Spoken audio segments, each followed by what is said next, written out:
People in Manila are fed up with what they're calling President Rodrigo Duterte's brutal war on drugs. This latest demonstration was sparked by a police raid that killed 17-year-old Kian Del Santos.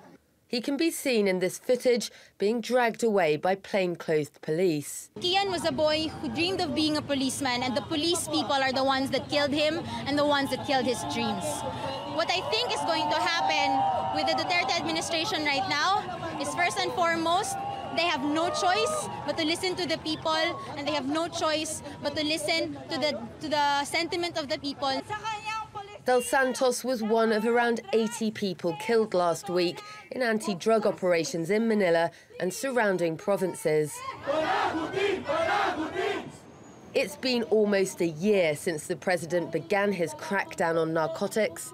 Public support for the anti-drug raids had been strong, but there's been a pushback after a series of scandals. Early this year, there was also a scandal involving a Korean businessman. And then the government said that this was an isolated case. Now here comes the case of Kian. The killing spree in the communities started after the second State of the Nation address, when the president said that the war on drugs will be intensified. So I think this is the time for the government to acknowledge that there was a mistake in implementing Tokhang.